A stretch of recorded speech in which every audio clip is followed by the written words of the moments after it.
المطهرين المعصومين المظلومين الهداة المهديين والغمات المستضعفين لا سيما بقية الله في الأرضين ولعنة الله على أعدائهم من الآن إلى يوم الدين. أما بعد فقد قال الله العزيز الحكيم بسم الله الرحمن الرحيم إن الله لا يغير ما بقوم حتى يغيروا ما بأنفسهم. صلوات الشافع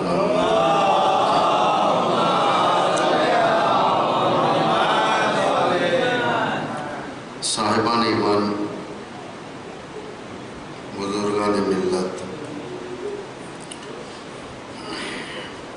انسان جہالت کے ساتھ امام کے ظہور کا استقبال نہیں کر سکتا،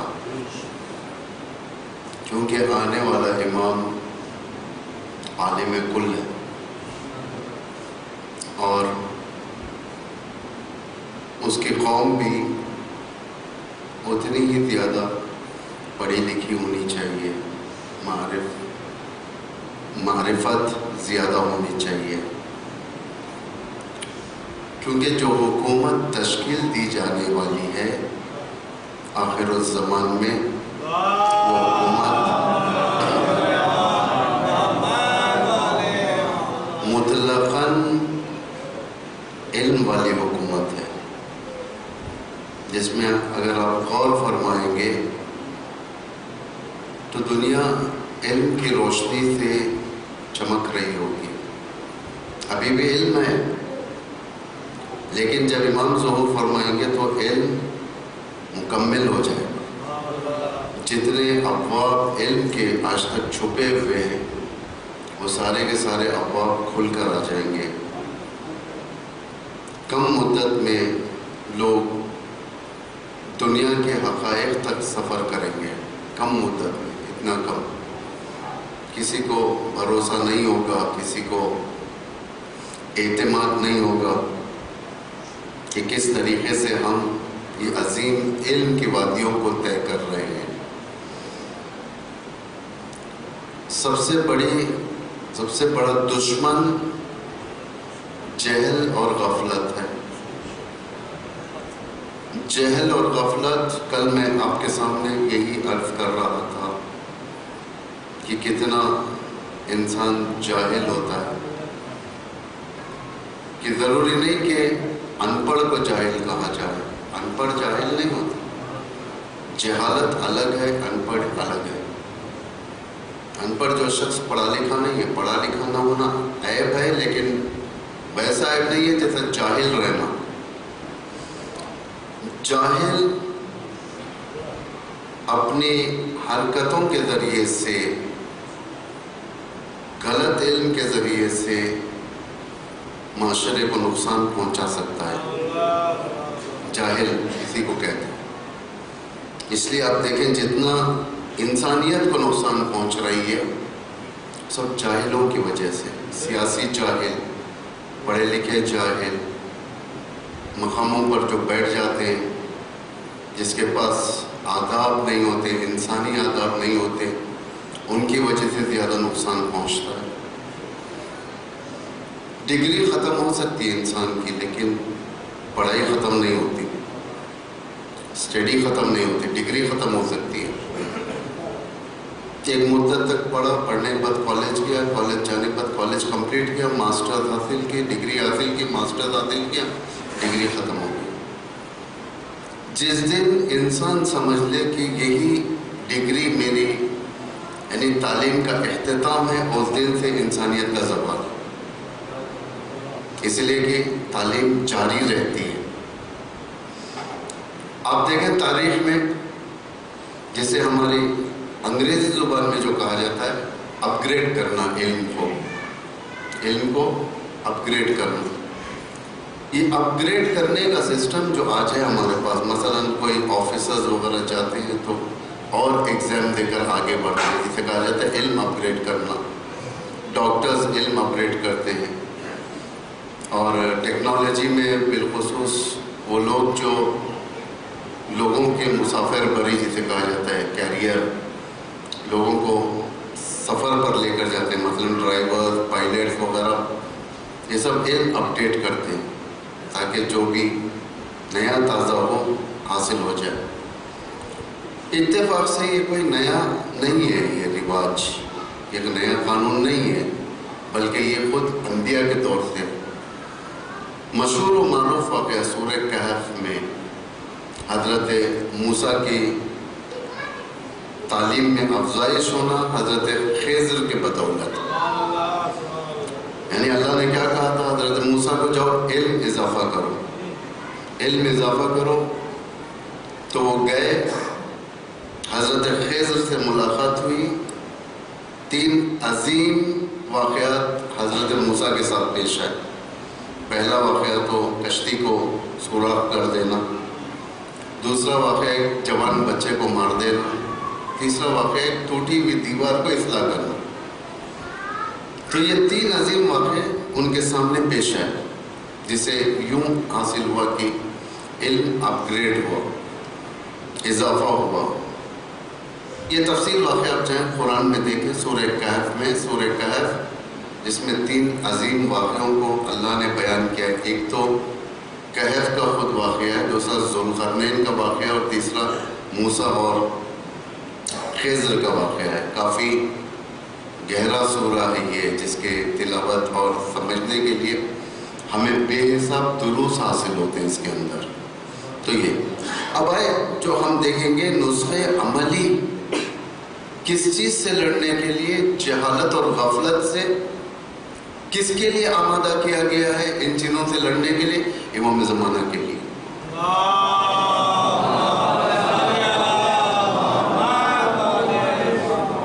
یہ قوم کو چاہیے کہ اپنی بینائی اور سونگنے کی طاقت قوی ہونا چاہیے۔ حوادث سے پہلے اس قوم کو اتنی صلاحیت ہونا چاہیے کہ وہ سمجھ جائے کہ کیا مصیبت آنے والی ہے۔ توجہ کریں آپ لوگ، اب یہاں سے آپ کو کافی کانسنٹریٹ کرنا پڑے گا، کیونکہ اگر یہ صلاحیت ہمارے اندر نہیں ہوئی تو دشمن کے حملے تیز ہو سکتے ہیں۔ مثلا آج کل کے دور میں آپ لوگوں کو سمجھانے کی ضرورت نہیں، ریڈرز ہوتے ہیں، ریڈرز آرمی کے پاس، ریڈرز جب ملک کے گھیرے ہوئے ہوتے ہیں تو جب دشمن کا کوئی جہاز یعنی ہوائی جہاز حملہ کرنے والا جب آتا ہے، ملک کے حدود میں داخل ہوتا ہے، تو ریڈر میں معلوم ہو جاتا ہے کہ کس طریقے سے، کس مقام سے دشمن کا طیارہ آ رہا ہے، کیسے حملہ کرنا ہے۔ تو یہ اسے کہتے ہیں بصیرت، یعنی پہلے ہی معلوم ہو جائے دشمن کے حملے کہاں سے ہونے والے۔ وہ قوم جو خواب غفلت میں ہے، حالات کے حقیقت سے واقف نہیں ہو سکتی۔ وہ قوم جو خواب غفلت میں، یعنی غافل رہنا نہیں ہے۔ امام علی فرماتے ہیں، اپنے شیعوں کو کیا فرماتے ہیں امام علی؟ لیست مغفول عنک، یعنی شیعوں سے فرماتے ہیں کہ تمہارے لیے غفلت اچھی بات نہیں ہے۔ اگر تم غافل رہو گے دشمن تمہیں حملہ کرے گا۔ دوسری جگہ امام فرماتے ہیں، جس سنگر میں تم ہو، جس بیس میں تم ہو، یہ نہ سمجھو کہ سامنے سنگر میں دشمن سو جائے تو تم حملہ کرو گے، بلکہ دشمن انتظار کر رہا ہے کہ تم سو جاؤ تو وہ حملہ کرے۔ سونے سے مراد یہاں پر بستر پر لیٹ کر سونا نہیں ہے، سونے سے مراد غفلت ہے۔ یعنی شیعوں کے لیے غفلت صحیح بات نہیں۔ جو بڑی شکستیں جتنی بھی مسلمانوں کے سامنے پیش آئی، وہ غفلت کی بنا پر، غفلت کی بنا، جہاں پر بھی دیکھیں بڑی بڑی شکستیں جو بھی ہم روبرو ہیں، وہ غفلت۔ تحلیل کرنے کا مادہ ختم کر دیا تھا، غفلت اسی کو کہتے ہیں۔ غفلت یعنی بیٹھے ہوئے ایک دشمن نے حملہ کر دیا۔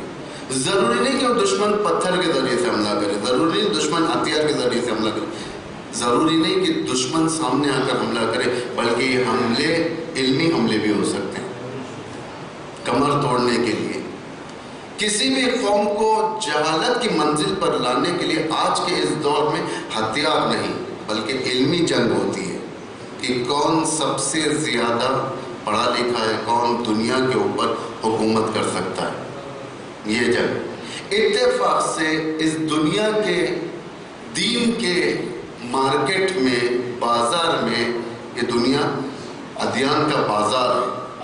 یعنی ساری دنیا میں ایک زمانہ ایسا تھا جو دینوں کے اوپر حکومتیں چلا کرتی تھی، بعد میں ختم ہوا مسئلہ، اس کے بعد ڈیموکریسی آئی، ڈیموکریسی کے بعد دوبارہ جو یہ دور لوٹا ہے، دوبارہ اول کی طرف، یعنی دین کے ذریعے سے حکومت دنیا پر، لوگوں پر حکومت۔ ہندوستان کے اندر بھی ووٹ جو لیا جاتا ہے دین کے بنا پر لیا جاتا ہے، دوسری جگہوں پر بھی، چاہے وہ کرسچین ورلڈ ہو، چاہے حتیٰ امریکہ کے اندر جو ووٹ لیا جاتا ہے وہ آج دین کے بنیادوں پر لیا جاتا ہے۔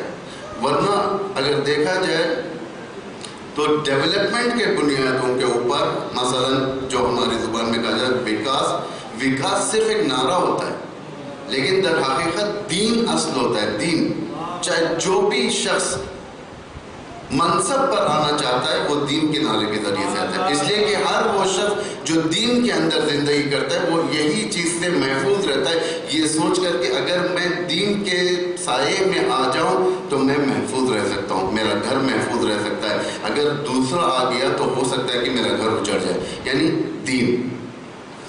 دین کا نعرہ اس وقت اتنی تیزی کے ساتھ ہے کہ لوگ اس چیز کو اپنا شعار بناتے ہیں۔ شعار مطلب جینے کا طریقہ، جتنی میجورٹی بتائی جائے، جتنا ہم اپنے آپ کو اس میدان میں آگے رکھا جائے۔ دشمن کی کامیابی کا سب سے بڑا راز یہ ہے، دین کے پلیٹ فارم پر دشمن نے لوگوں کو جمع کیا۔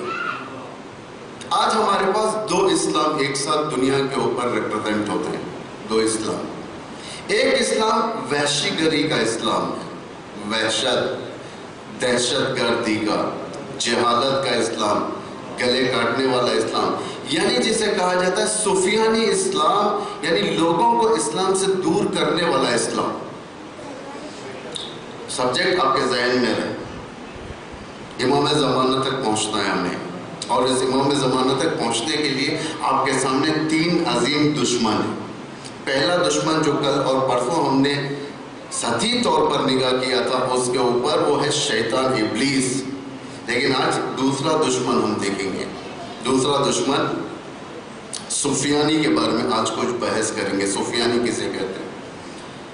کہ ہمیشہ ایک اسلام دہشت والا اسلام، جس میں گلے کاٹنا ہے، جس کے اندر ویرانی ہے، جس کے اندر بربادی ہے۔ مجھے نہیں معلوم کتنے لوگ یہاں سے سیریا گئے۔ سیریا یعنی اب اس کے بعد جو تکفیریوں کے خاتمے کے بعد اگر وہاں جائیں گے تو آپ دیکھیں گے کہ یہ انسانوں کی زمین نہیں ہے بلکہ گوسٹ لینڈ بنا ہوا تھا۔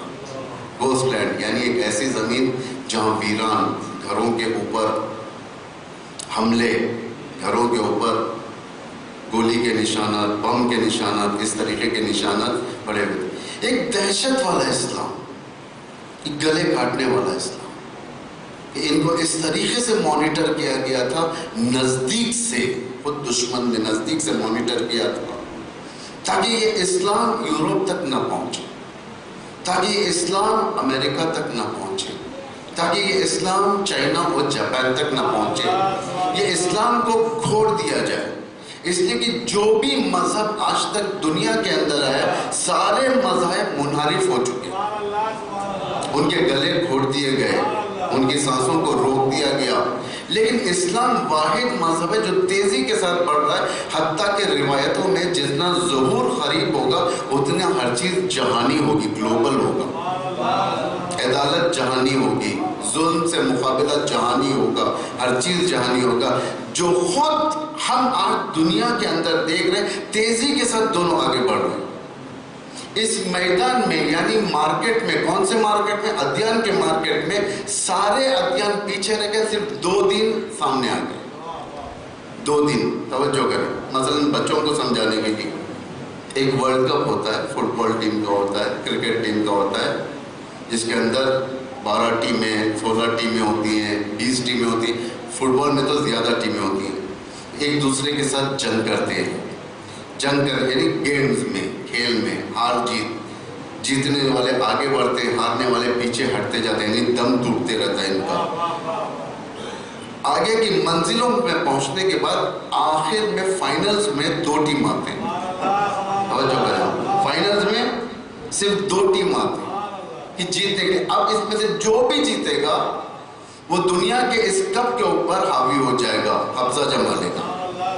اسی طریقے سے ادیان کا مقابلہ تھا دنیا کے اندر، جب سارے ادیان کا مقابلہ تھا، ایک ایک دن پیچھے ہٹے گیا، ہندوازم پیچھے ہٹ گیا، بدھزم پیچھے ہٹ گیا، چائنا کے مذہب پیچھے ہٹ گئے، دیگر مذہب پیچھے ہٹ گئے، کرسچینٹی پیچھے ہٹ گئے، لیکن اس آخری مقابلے میں دنیا کے جو اب چل رہا ہے ہمارے زمانے میں جو مقابلہ چل رہا ہے، وہ آخری مقابلہ جس کے اندر 2 مذہب سامنے کی طرف آ گئے، ایک یہود کا مذہب، ایک شیعہ اسلام۔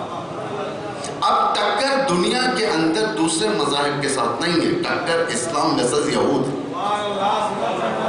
اسلام ورسز زیونسٹ ہے، زیونسٹ کو کہتے ہیں، زیونسٹ۔ قرآن مذمت کرتا ہے، کس کی مذمت کرتا ہے؟ زیونسٹ کی مذمت کرتا ہے، یہود کی نہیں، یہود مذہب ہے، یہود ایک مذہب ہے، زیونسٹ۔ جہاں جہاں پر بھی قرآن کی اگر گرامر آپ دیکھیں گے، قرآن کا لہجہ آپ دیکھیں گے، واقعی آپ کیف کرنے لگیں گے، بس آشنائی ضروری ہے قرآن سے ہم۔ قرآن جہاں جہاں پر بھی لفظ یہود لایا ہے وہاں پر اللہ نے مذمت کیا، جہاں جہاں پر بھی لفظ بنی اسرائیل لایا ہے وہاں پر اللہ نے تعریف کی ہے۔ مثال کے طور پر بنی اسرائیل، یا بنی اسرائیل انی فضلتکم علی العالمین، اے بنی اسرائیل ہم نے تمہیں عالمین پر فضیلت دی، اے بنی اسرائیل ہم نے تم پر من و سلوہ نازل کیا۔ من و سلوہ خدائی غذائیں ہیں، میلز، خدائی میلز ہیں جو نازل ہوتے تھے، لیکن جہاں پر یہود کا نام آیا وہاں پر اللہ نے مذمت کی ہے۔ کیا مذمت کی ہے؟ لَتَجِدَنَّ، تم مانو یا نہ مانو پاؤ گے، لَتَجِدَنَّ ہے نا، باپ بیٹے سے کہتا ہے جب بیٹا غلط فرینڈشپ سرکل میں چلے جاتا ہے، غلط فرینڈشپ سرکل میں اگر چلے جائے بچہ، باپ کیا کہتے ہیں؟ نصیحت کرتا ہے، بیٹے تم مانے ہی جاؤ، تمہارے سرکل نہیں، تم شریف خاندان سے ہو، رزیلوں میں کہاں جا رہے ہو، پیچھے ہٹ جاؤ تم وہاں سے نہیں آؤ۔ لیکن جب دیکھتا ہے کہ باپ یہ سننے والا نہیں ہے تو باپ کیا کہتا ہے؟ میرا تجربہ بتاتا ہے تمہیں کہ بتائے گا کہ تم مانو یا نہ مانو ایک دن یہ تمہارے دشمن بنیں گے۔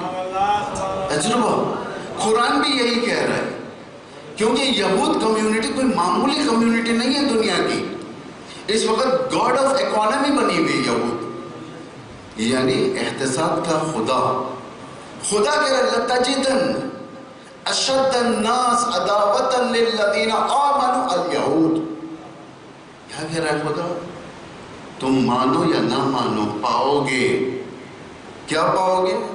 اشد الناس، دشمنی کے لحاظ سے سخت ترین لوگ، کس کے نسبت؟ بنسبت اہل ایمان، مومنوں کے نسبت الیہود۔ دیکھیں کس طریقے سے اللہ نے یہاں پر ڈیوائڈ کیا چیزوں کو، اس کو سمجھنا بہت ضروری ہے، بالخصوص جوان نسل کو، کہ دشمن ہر کوئی ایک جیسا نہیں ہوتا۔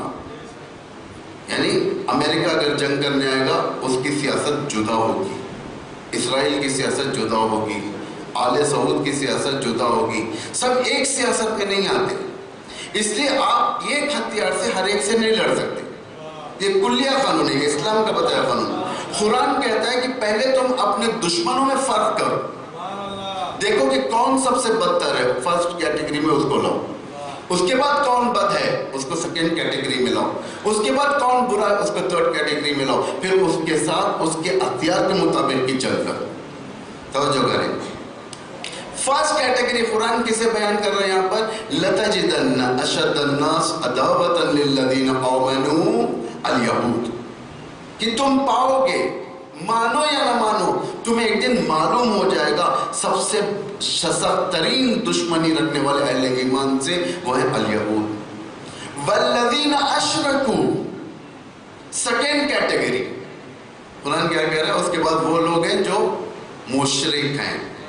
مشرک کے کئی معنی، ایک شرک کرنے والا اللہ کے ساتھ، مشرک کہتے ہیں اسے، بت کو اللہ کے ساتھ ملا مشرک۔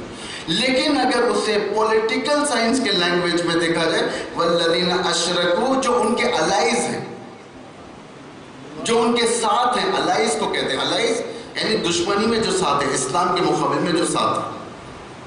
الائز لفظ معلوم تو ہوگا آپ کو، الائز کسے کہتے ہیں؟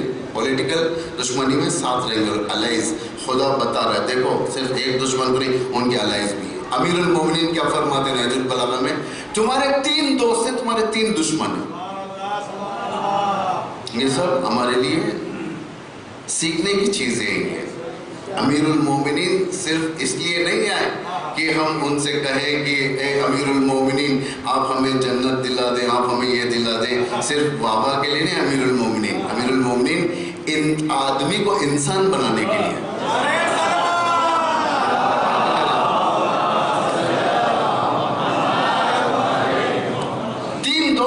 دشمن کو چھوڑ کر ایک بات مجھے یاد آئی، یہاں پر کہتا ہوا چلوں، کیونکہ آج ہماری سب سے بڑی کمزوری یہ ہے کہ ہم جنت کو فری میں بانٹتے ہیں، فری میں بانٹتے ہیں، کہتے ہیں کہ گریہ کر لو جنت مل جائے گی، چاہے جو بھی کرو،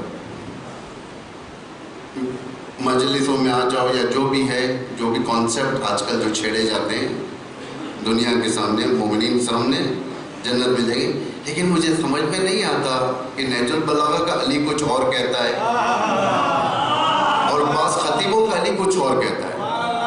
یہ 2 علی کے درمیان مجھے کچھ فرق احساس نہیں ہو رہا ہے، فرق محسوس ہو رہا ہے، لیکن سمجھ میں نہیں آتا۔ امام علی فرماتے ہیں نہج البلاغہ کی بات ہے، لا تکن ممن یرجو الآخرۃ بغیر العمل، اے میرے شیعو بغیر عمل کے تم مجھ سے جنت کی توقع بھی نہ رکھو۔ کیا فرماتے امام؟ بغیر عمل کے، بغیر پریکٹیکل لائف کے، جنت فری میں بڑھنے والی شے نہیں ہے۔ جنت کے کوالیفیکیشنز ہیں باقاعدہ۔ میں یہ نہیں کہتا کہ جنت بعض کو نہیں ملے گی، ہر ایک کو جنت ملے گی، لیکن فرق زمان فرق کرے گا، پیریڈ فرق کرے گا، کوئی جلدی جائے گا، کوئی بہت دیر سے جائے گا، کوئی اتنی دیر سے جائے گا کہ جنت میں لوگ جا کر پرانے ہو جائیں گے۔ تو سمجھے آپ، یہ حاشیے کے طور پر میں نے بیان کیا تھا۔ اب آئیں امام کیا فرماتے ہیں دوست و دشمن کے بارے میں؟ امام فرماتے ہیں تمہارے 3 دوست ہیں اور 3 دشمن ہیں۔ ایک حبیب ہو کیا، جو تمہارا دوست ہے وہ تمہارا دوست ہے، جو خود دوست ہوتا ہے ہمارا دوست۔ حبیب و حبیب ایک تمہارے دوست کا دوست تمہارا دوست ہے۔ عدو و عدوک حبیبک، دشمن کا دشمن تمہارا دوست ہے۔ یہ کرائٹیریا امام نے بتا دیا ہے۔ اس کو ایلابریٹ کرنا، اس کو دنیا کی سطح پر لا کر ٹیلی کرنا ہی آپ کا کام ہے۔ یعنی ایک مستقیماً تمہارا دوست، چاہے جو بھی ہو، جو تمہارا ویل وشر ہے وہ تمہارا دوست، یعنی مدوست۔ دوسرا، دوست کا دوست تمہارا دشمن نہیں ہو سکتا، تمہارا دوست ہے، اور دشمن کا دشمن ہمارا دوست ہوتا ہے۔ اسے کہتے ہیں پازیٹیو الائز، یعنی وہ لوگ جو مثبت طریقے سے ہمارے الائز ہیں، ہمارے ہمدم ہیں، ہمارے ساتھ رہنے والے۔ دشمن، ایک تو تمہارا دشمن، دشمن کا دوست تمہارا دشمن، اور دوست کا دشمن تمہارا دشمن، یہ الائز۔ قرآن کیا کہہ رہا ہے؟ الائز کے اوپر بھی نگاہ رکھو۔ یہ نہیں کہ صرف ایک دشمن کو لے لیا اسی کے مارنے کے چکر میں رہ جاؤ۔ دشمن ہمیشہ ایک راستے سے نہیں آتا، کئی راستوں سے آتا ہے، کیونکہ شیطان نے خود وعدہ کیا خدا سے۔ کیا وعدہ کیا شیطان نے؟ خدا فبعزتک، تیری عزت کی قسم، لأغوینہم اجمعین، یا اجمعین، خدا تیری عزت کی قسم میں ان سب کو اغوا کروں گا، اغوا کروں گا، روکوں گا نہیں راستے پر، ہائی جیک کروں گا۔ لفظ فرق ہے۔ انسان تو اگر شیطان روک دے، ہو سکتا ہے تھوڑی دیر کے بعد رکاوٹ ختم ہو جائے، پھر آگے بڑھ جائے انسان۔ اغوا کرنا یعنی اٹھا کر لے جانا راستے سے۔ شیطان نے وعدہ کہ کہاں سے حملہ کرے گا شیطان، اغوے کے راستے کہاں سے؟ کہا سامنے سے، پیچھے سے، دائیں سے، بائیں سے۔ ہم اسی میں رہ گئے کہ سامنے کا راستہ کیا ہے، پیچھے کا راستہ کیا ہے. شاید ہم بعض جوانوں نے یہ سمجھا کہ ایک کامن گفتگو ہے یہ شیطان کی، جو چوطرف سے شیطان نے بیریکیڈز لگا دیا ہے تاکہ انسان نہ جائے، بیٹھ جائے. ایسا نہیں ہے. باقاعدہ قرآن کے لاجک میں، قرآن کے آئیڈیالوجی میں سامنے سے اغوا کرنا، یعنی فیوچر کے بارے میں، فیوچر کا خوف دلانا. جب فیوچر کا خوف آئے گا، بھائی میرے پاس کچھ نہیں ہے، آئندہ چلنا ہے، شادی کرنی ہے، بچے ہیں، گھر ہے، فلاں ہے فلاں ہے، خوف پیدا ہوگا انسان کے اندر. خوف. اب کیا کرے ہم؟ پڑھے تو نہیں، ڈگری نہیں ہے، اور سخت ہے، امپلائمنٹ نہیں ہے، ایجوکیشن کچھ بھی نہیں ہے. خوف پیدا ہوگا. پیچھے سے یعنی پاس سے، گزرے ہوئے کل سے خوف دلانا. اس لیے اللہ کے دوست کون ہوتے ہیں؟ قرآن کیا کہتا ہے؟ ان اولیاء اللہ لا خوف علیہم ولا هم یحزنون.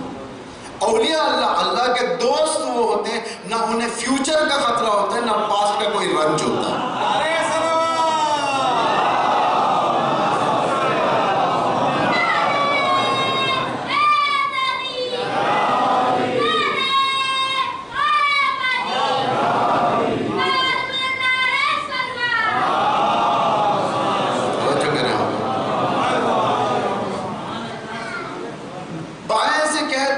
دائیں سے کیا ہے، بائیں سے کیا ہے؟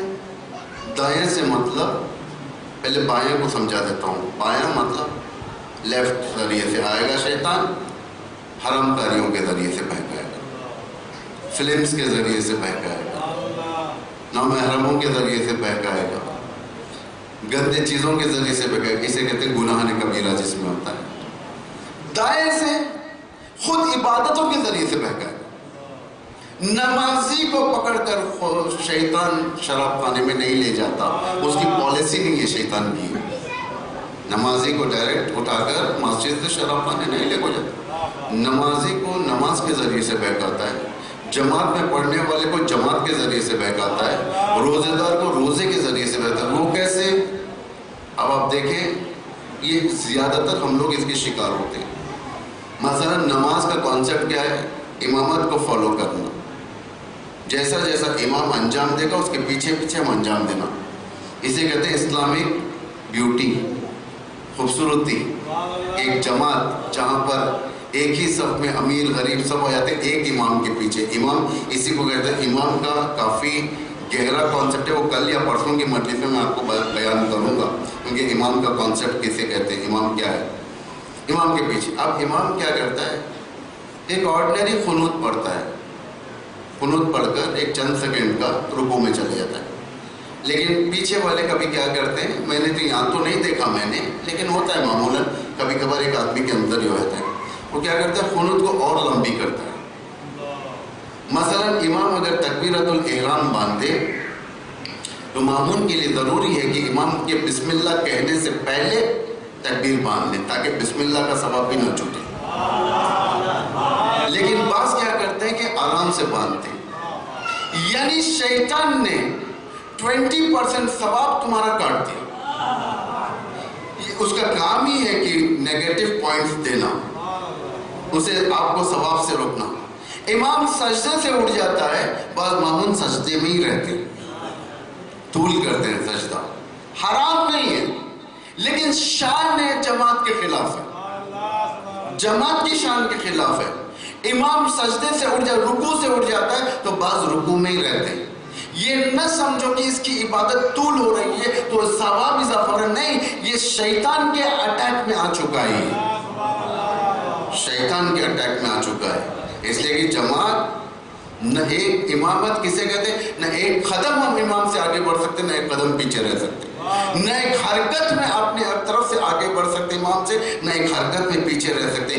کیوں اس چیز کو امامت کے لیے اتنی شان دی گئی ہے؟ تاکہ صرف اور صرف عادت کروانے کے لیے جو حی علی خیر العمل کا دور ہوگا وہ دور تمہارے لیے سخت نہ ہو. حی علی خیر العمل کیا ہے؟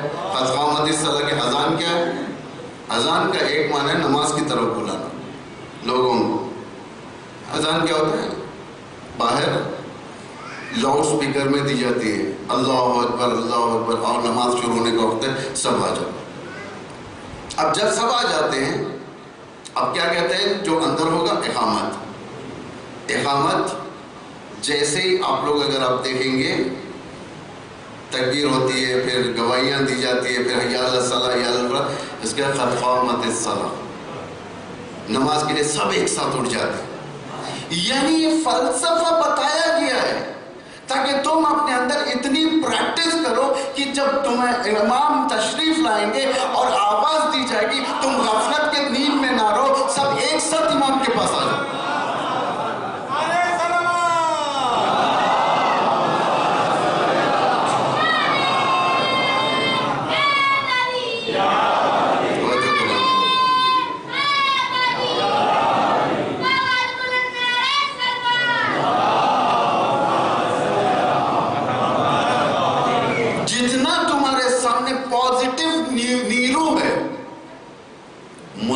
قوت تمہارے سامنے، ویسے ہی اس سے زیادہ شیطانی نیرو کام کر رہی ہے۔ تو اللہ کیا کہہ رہے ہیں یہاں پر؟ لَتَجِدَنَّ أَشَدَّ النَّاسِ عَدَاوَةً لِلَّذِينَ آمَنُوا الْيَهُودُ وَالَّذِينَ أَشْرَكُوا، کہ تم پاؤ گے تمہارا سخت ترین دشمن اہل ایمان کے نسبت سے الیہود، یہود والذین اشرکوا، اور اس کے جتنے دوست ہیں، کیونکہ یہ لوگ آئے ہی اسی لیے تاکہ تمہارے مشن کو ڈھیلی کریں۔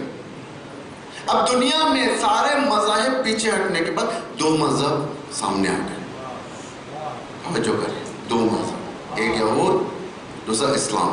اسلام میں شیعہ، دو مذہب، دونوں کا کانسیپٹ کیا ہے؟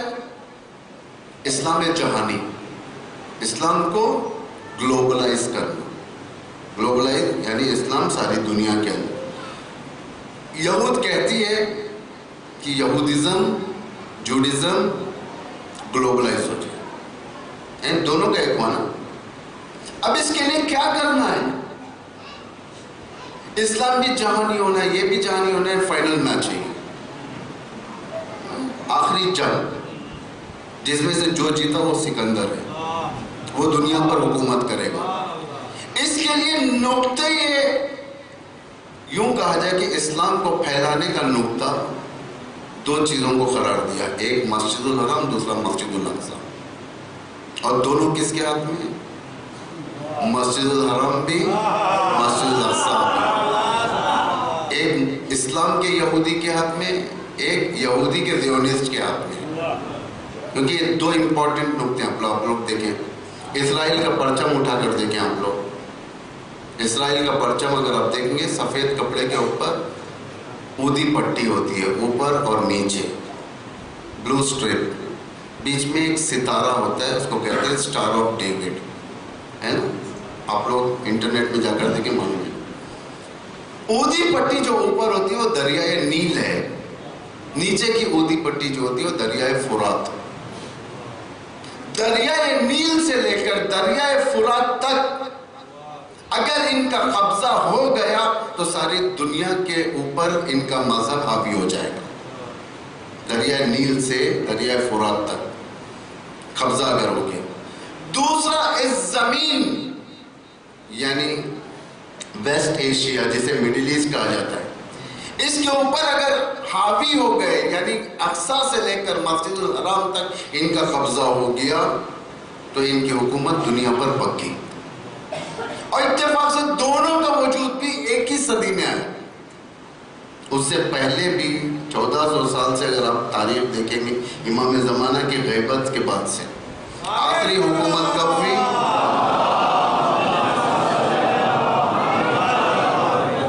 حکومت کا آخری دن یعنی آخری ایام جسے کہا جاتا ہے، یہ آخری پیریڈ، آخری دور امام حسن کی حکومت ہوئی تھی۔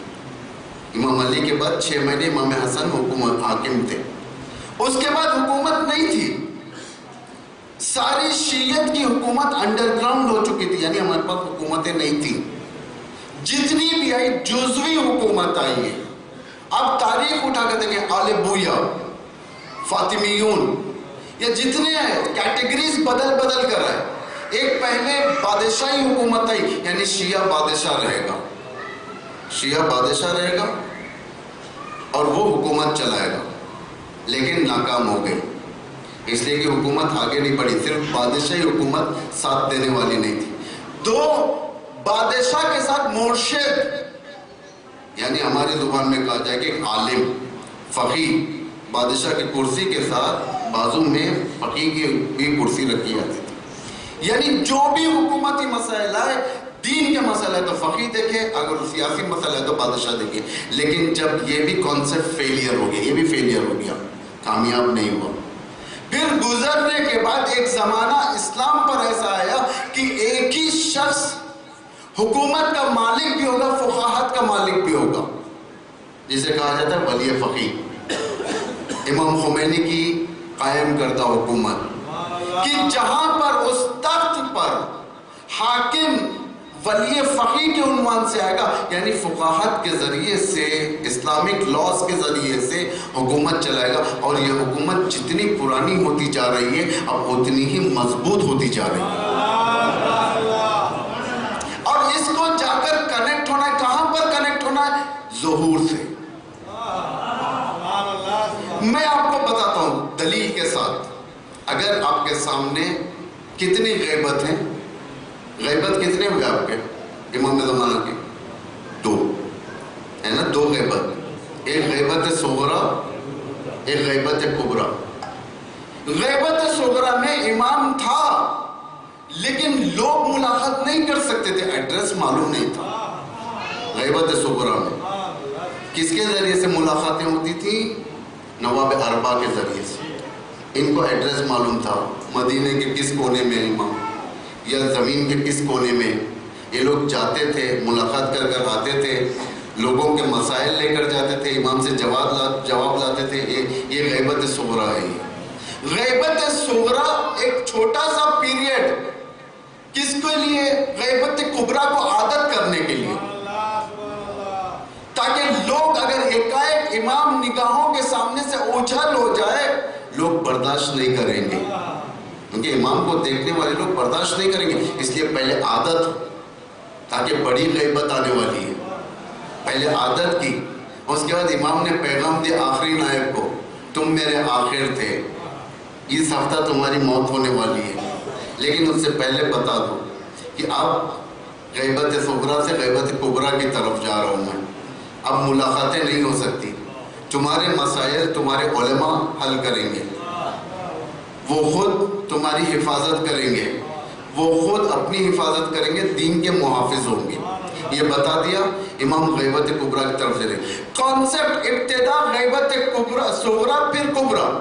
اب جب ظہور ہونے والا ہے تو وہی ریپیٹ ہوگا، یعنی ایک ظہور صغرا ہوگا، ایک ظہور کبرا ہوگا، ظہور صغرا، ظہور کبرا۔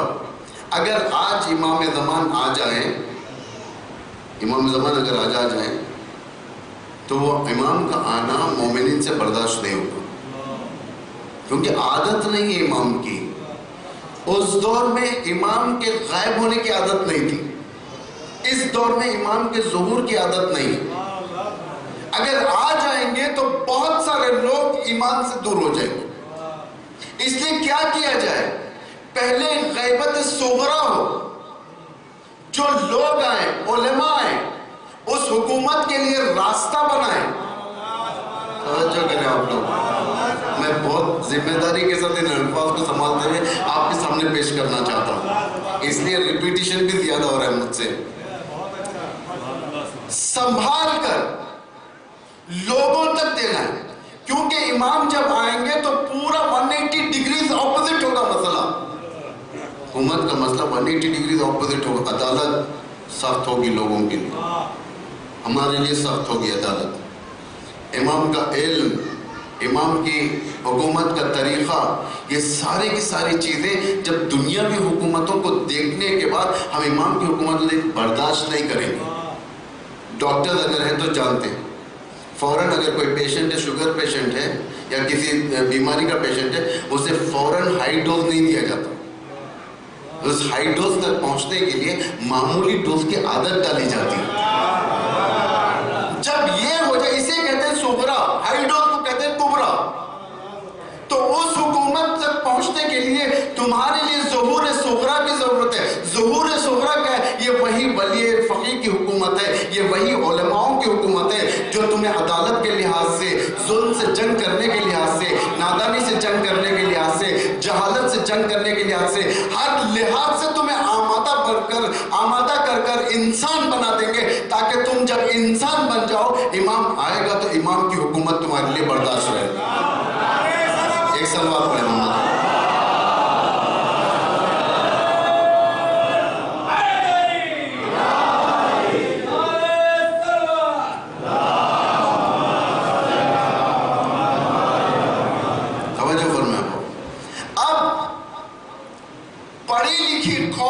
کیسے کنفیوز کیا جائے؟ پڑھے لکھوں کو تو گمراہ نہیں کر سکتے نا بھائی، نہیں کر سکتے۔ اب کیونکہ دو مذہب سامنے آ چکے ہیں، ایک یہود ایک شیعہ، کسٹوڈین۔ کل کی تقریر میں نے کہا تھا، بعض نئے چہرے بھی یہاں پر، کیا کہا تھا؟ دو اسلام ریپرزینٹ ہوتے ہیں بالتعبیر ولی امر مسلمین۔ امام خامنئی آیت اللہ خامنئی کے تعبیر کے مطابق دو داعش، ایک سیاہ داعش ایک سفید داعش۔ سیاہ داعش دشمن جو تمہارے گلے کاٹنے کے علاوہ کچھ نہیں بات کرتی، جو سیریا میں ہوا، عراق میں ہوا، موصول میں ہوا، مختلف جگہوں پر ہوا۔ ایک زمانے میں پاکستان میں ہوتا تھا، پھر افغانستان میں ہوتا تھا، اب یہاں پر آ گیا، بیلٹ چینج ہو گئی۔ تو یہ اسلام کو نمائندگی کرتے ہیں لوگ، وحشی اسلام۔ ایک مہربان اسلام، خوبصورت اسلام، لوگوں کو جلب کرنے والا اسلام، جس سے صرف شیعہ جلب نہیں ہوں گے، سنی بھی جلب ہوتے ہیں، کرسچن بھی جلب ہوں گے، ہر کیٹیگری کا آدمی اس اسلام سے جلب ہوگا۔ وہ اسلام میں ناب محمدی کون ریپرزینٹ کرتا ہے؟ ولایت۔ ایک سفیر بنا ہوا ہے جلاد اسلام کا آل سعود، دوسرا سفیر بنا ہوا ہے دین مبین محمدی کا ایران۔ یہ دو سفیر اس وقت، اور دونوں کی تحرکات یا یوں کہا جائے مشن کہاں پر نمودار ہوتا ہے؟ اسی ویسٹ ایشیا میں۔ ان کا اسلام آپ لوگ دیکھ چکے ہیں، 6-7 سال اللہ نے کس طریقے سے انہیں برباد کیا۔ جو میں نے کہا تھا پرسوں کی تقریر میں، کل کی تقریر میں، کہ میں ان چیزوں کو بتاؤں گا، یہ آج کی چیزیں تھی۔ یہ ان کا ارادہ کیا تھا؟ اسلام شکست نہیں دیا جا سکتا، اسلام ایک آب جاری کی طرح ہے، جب پانی جاتا ہے ساری گندگی کو مارتا ہے، پہلے صاف کر دیتا ہے جگہ کو، ولو اس نہر کے نیچے ہر چیز پائی جاتی ہے۔ مومن کی علامتوں میں سے بھی یہی ہے، مومن شفاف نہر کی طرح ہے، یعنی پانی جب جاتا رہتا ہے شفاف چمکتے رہتا ہے۔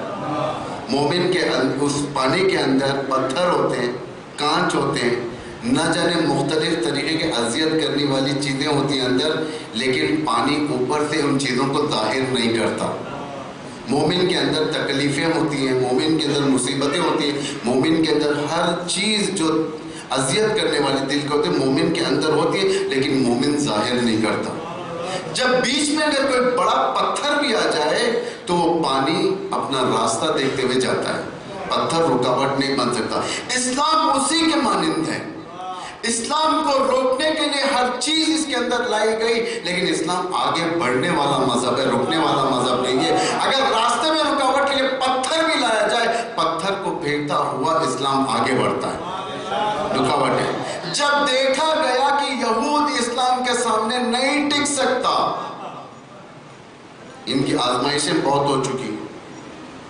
پہلی آزمائش یہود کے ساتھ کہاں پر ہوئی؟ خیبر میں،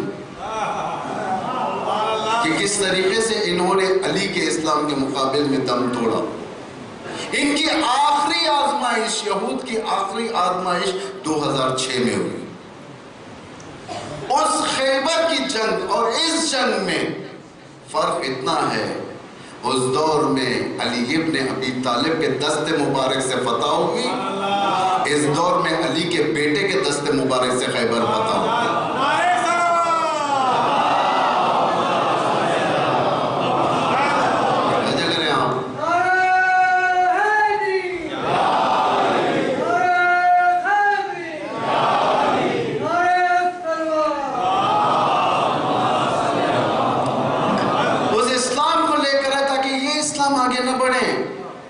عزیزوں جتنا آج اسلام کی نیگیٹیوٹیز یعنی باطل اسلام کے اندر کوئی نیگیٹیوٹی نہیں ہے، کوئی منفی پہلو نہیں، جتنا دنیا کے سامنے بتائی جاتی ہے صرف اور صرف اسی لیے کہ اس کے پیش رفت کو روکا جائے، لگام لگایا جائے۔ جب دیکھا کہ دشمن سامنے نہیں آ سکتا، انہوں نے اسلام کے اندر ہی دشمن بنایا۔ آپ 3-4 سال پہلے کی باتیں اٹھا کر دیکھیں، انٹرنیٹ کے اوپر موجود ہیں، اسرائیلیوں نے کیا کہا تھا، امریکنز نے کیا کہا تھا، کہا کہ ہمیں ایک ایسی شدت پسند کی ایک گروپ تیار کرنی ہوگی، سنی شدت پسند جو شیعوں کو روک سکے، اور تیار کیا انہوں نے، لا کر مقابل میں روک دیا تاکہ ایک آپس میں جنگ کرے، اور یہ جنگ صدیوں تک ختم نہیں ہونے والی، لمبی پکڑنے والی جنگ ہے۔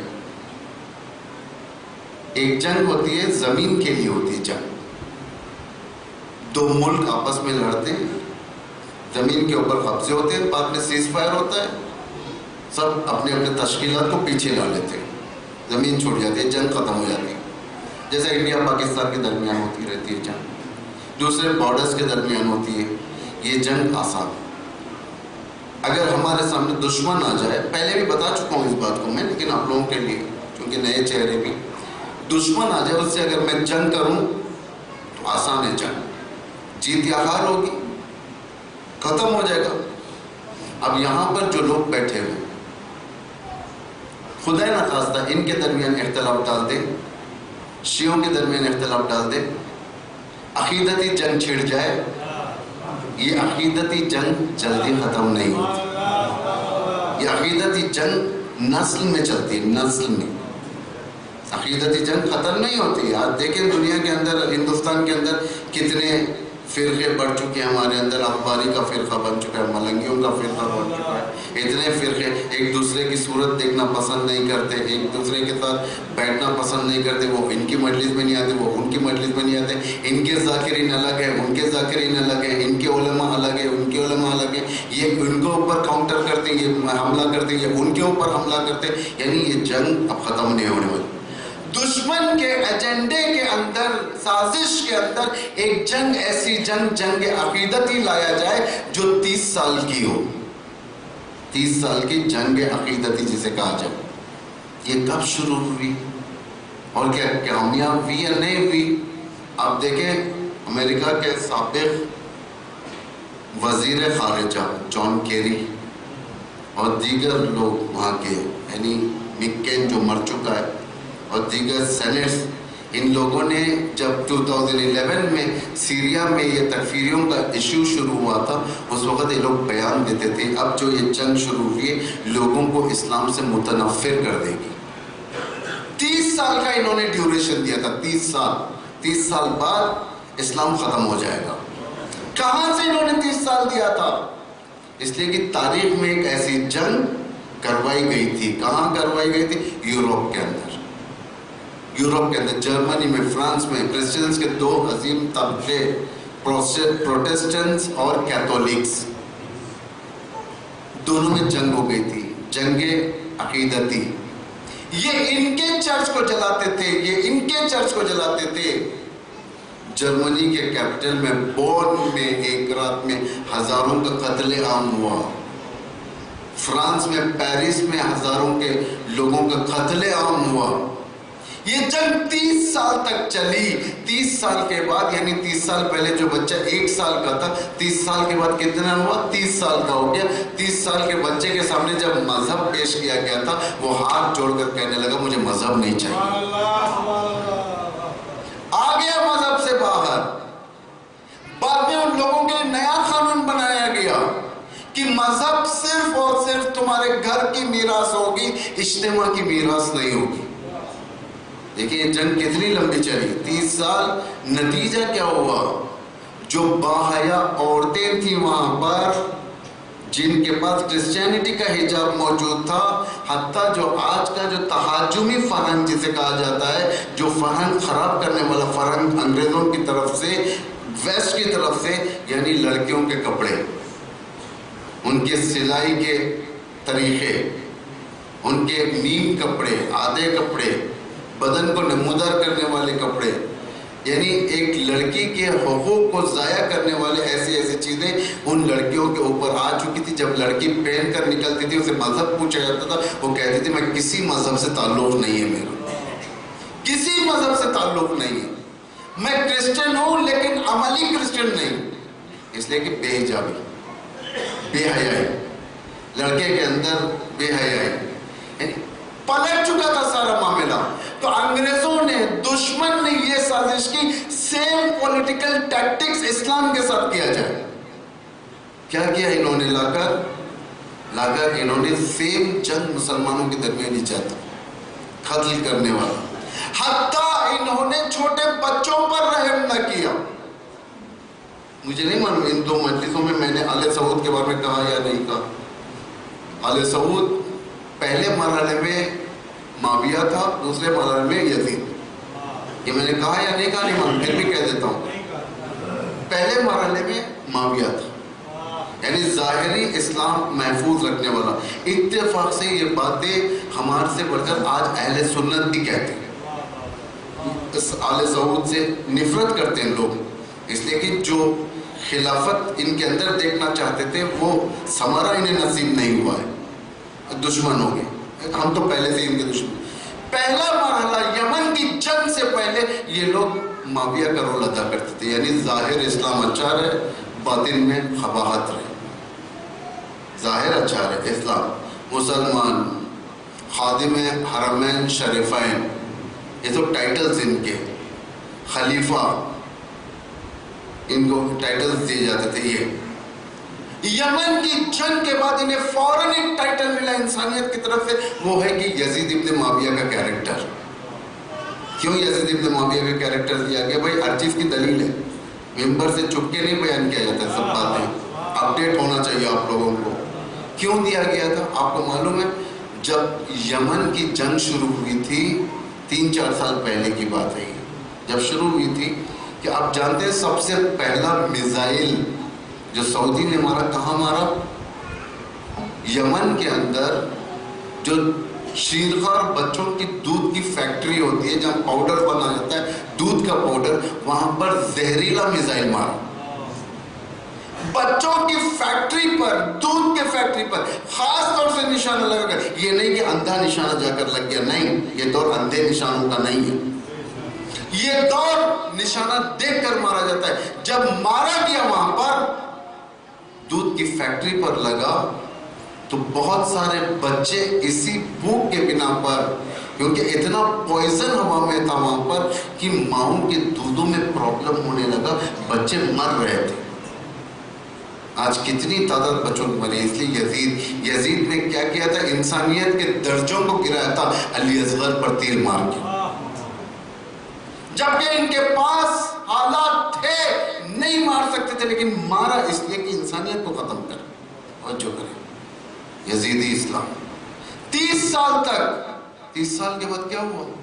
اگر یہ جنگ جو ختم ہو گئی تھی کس کی تدابیر سے ختم ہوئی؟ مہاراجوں کی تدابیر سے جو ختم ہو گئی. اگر نہیں ہوتی مرجعیت کی طاقت ہمارے پاس, آج زینبیہ کا بھی وہی حال ہوتا جو بقی کا حال ہوتا.